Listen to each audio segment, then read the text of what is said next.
ہے، بقرعید آنے والی ہے، سارے لوگ گوشت کے چکر میں پڑے رہتے ہیں، کوئی کہتا 80,000 کا جانور لیا ہے، کوئی کہتا 60 کا لیا ہے، میرے جیسا جانور بستی میں کسی کا نہیں ہے، مجھے بتاؤ تو صحیح یہ قربانیاں زمانے کے لیے ہو رہی ہیں یا خدا کے لیے ہو رہی ہے؟ اگر رب کے لیے ہے تو پھر یہ مقابلہ کیسا ہے، یہ دکھاوا کیسا ہے؟ جانور کو لا کر کے دروازے پہ باندھ دیا جاتا ہے تاکہ دنیا دیکھ کر کے جائے جیسا سیٹ کا بکرا ہے ایسا کسی کا بکرا نہیں ہے، جیسے فلاں کا جانور ہے ویسا کسی کا جانور نہیں ہے۔ شرم آنی چاہیے، ہماری قربانیاں اللہ کے لیے ہوں، ہماری تمام جتنی بھی نیکیاں ہیں اللہ اور اس کے رسول کی رضا کے لیے ہونی چاہیے۔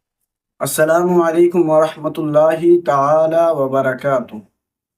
امید ہے آپ سب خیریت سے ہوں گے۔ آج سننے والے ہیں مفتی حماد رضا کا بیان جو قربانی کے تعلق سے ہے۔ آئیے اس بیان کو سنتے ہیں اور اس پر عمل کرنے کی کوشش کرتے ہیں۔ ویڈیو کو پورا ضرور دیکھیں اور ویڈیو کو لائک، سبسکرائب، شیئر ضرور کر دیں۔ کے لیے ہونی چاہیے۔ قربانی کیا ہے؟ کیا صرف گوشت کے لیے قربانی کی جاتی ہے یا صرف گردنیں کاٹی جاتی ہے؟ غور کرو پیارے، پوری قربانی یہ کسی رشتے کی یاد دلاتی ہے۔ اتنی آسانی سے صرف قربانی کہہ کے نہیں گزرا جا سکتا ہے۔ آپ دیکھو تو صحیح تاریخ کا یہ باب پلٹو، لوگ حج کرنے کے لیے جاتے ہیں، صفا مروہ کی صحیح یہ ماں باپ کی اور اولاد کے رشتے کی یاد دہانی ہے۔ آپ دیکھیں زمزم آپ پیئیں گے تب بھی تمہیں ماں اور بیٹے کا رشتہ دکھائی دے گا۔ آپ چاہیں گے جب شیطان کو کم کر ماریں گے وہاں بھی تمہیں باپ بیٹے کا رشتہ دکھائی دے گا۔ جب گردن پہ چھری چلاتے ہو جانور کی غور سے دیکھنا وہاں بھی بیٹے کا باپ کا رشتہ نظر آئے گا۔ یہ رشتہ کتنا عظیم ہے رب کی بارگاہ میں، آپ غور تو کرو پیارے۔ آج ہم یہ سمجھ لیتے ہیں کیا کیا دنیا کے باپ پالتے ہیں، ہمارے باپ نے پالا تو کون سا بڑا کام کر دیا۔ ہم نادان ہیں، غلط کہہ رہے ہیں اس بات کو۔ ان سے پوچھو جن کے پاس باپ کا سایہ نہیں ہے، زمین کتنی تنگ نظر آتی ہے، خوشیاں کتنی محدود ہو جاتی ہے جب سر سے باپ کا سایہ چلا جاتا ہے۔ خدا کی قسم اگر باپ ہوتا ہے تو پتہ نہیں چلتا جوانی کہاں آ گئی ہے، اور اگر باپ چلا جاتا ہے تو پھر جوانی مشکل سے میسر ہوا کرتی ہے۔ جس عمر میں پستے اور کتابیں ہونی چاہیے اس عمر میں ہاتھوں میں اوزار آ جاتے ہیں، میکینک بنا دیا جاتا ہے، ہوٹلوں کے برتن آ جایا کرتے ہیں۔ باپ کا نہ ہونا زندگی کو تباہ و برباد کر دیتا ہے۔ اللہ نے ماں باپ جیسی دولت دی ہے، نوجوانوں ان کی عزت کرنا، ان کی خدمت کرنا۔ جب ماں باپ ہوتے ہیں یہ سمجھ لینا خدا کی رحمتیں نازل ہوتی رہتی ہے۔ میں تاریخ کا یہ باب پلٹنا چاہتا ہوں، آپ تاریخ اٹھا کر کے دیکھیے۔ اللہ کے خلیل حضرت ابراہیم علیہ السلام، حضرت ابراہیم کی آپ زندگی پڑھیے، آپ نے پوری زندگی رب کی بارگاہ میں امتحانات پیش کیے، کیوں نہ کرتے؟ کیونکہ خلیل ہے، اللہ کے دوست ہیں، قربانیاں پیش کر رہے ہیں، امتحانات کے منازل سے گزرتے جا رہے ہیں۔ آج جانور قربان کرنے کی بات آتی ہے، ابھی بات بتائی تھی جیسا کہ کہا گیا تھا، ابھی مفتی صاحب نے بتایا تھا کہ جب قربانی کی بات آتی لوگ بہانہ کر دیتے ہیں، قرضہ ہے نہیں کر سکتے، پتہ نہیں ہے چٹنی نہیں چل رہی ہے، روٹی نہیں چل رہی ہے، اور اگر کوئی بیچنے لگ جائے ابھی 1 لاکھ کا موبائل خرید لے گا، 70,000 خرید لے گا، لیکن قربانی کے لیے 3500 روپے دیتے ہوئے کلیجے پھٹ جایا کرتے ہیں۔ تمہیں سوچنا چاہیے قربانی اللہ کی بارگاہ میں بہت بڑی عبادت ہے۔ فرمایا گیا قربانی کے دنوں میں قربانی سے بڑی کوئی عبادت نہیں ہے۔ اگر قربانی کی جگہ پہ آپ ایک سونے کا ڈھیر بھی اللہ کی راہ میں خرچ کر دو تب بھی اللہ اتنا راضی نہیں ہوتا ہے جتنا تمہاری قربانی سے اللہ راضی ہوا کرتا ہے۔ اس میں بہانے نہ بنایا کرے، اس میں آپ انہیں تلاش کر کے نہ نکلا کرے۔ تاریخ کا یہ باب پلٹیے، شکر ادا کریں اللہ نے جانور کی قربانی مانگی ہے، اگر بیٹے کی قربانی مانگ لیتا تو؟ اللہ نے اپنے خلیل سے بیٹے کی قربانی مانگ لیتا تو؟ بکرا دینے تیار نہیں ہے، بیٹے کے معاملے میں پھر کیا ہوتا؟ وہ کریم ہے، اس نے ابراہیم خلیل اللہ کی سنت کو زندہ کرنے کے لیے ہم سے جانور کی قربانی مانگی ہے۔ اور آپ اس بات پہ بھی غور کریں، اگر آپ مسلمان ہیں تو آپ کو آزمایا جائے۔ کہتے ہیں یار مسلمان اور ہم بھی مصیبتیں آ رہی ہیں۔ ہاں آپ مسلمان ہیں تو آپ کو آزمایا جائے۔ وہ کہا تھا کسی نے شہادت گئے الفت میں قدم رکھنا ہے، لوگ آسان سمجھتے ہیں مسلمان ہونا، جب آپ نے کہا ہے نا لا الہ الا اللہ تو پھر اب امتحان سے بھی گزرنا پڑے گا، آپ کو امتحان دینا پڑے گا۔ اور آپ ہی نہیں، سب نے امتحانات دیے۔ میرے نبی فرماتے سب سے زیادہ مجھے آزمایا، سب سے بڑے بڑے امتحانات میرے رہے، میرے محبوب کے سب سے بڑے امتحانات رہے۔ لیکن حضور نے امتحانوں میں کیا کیا؟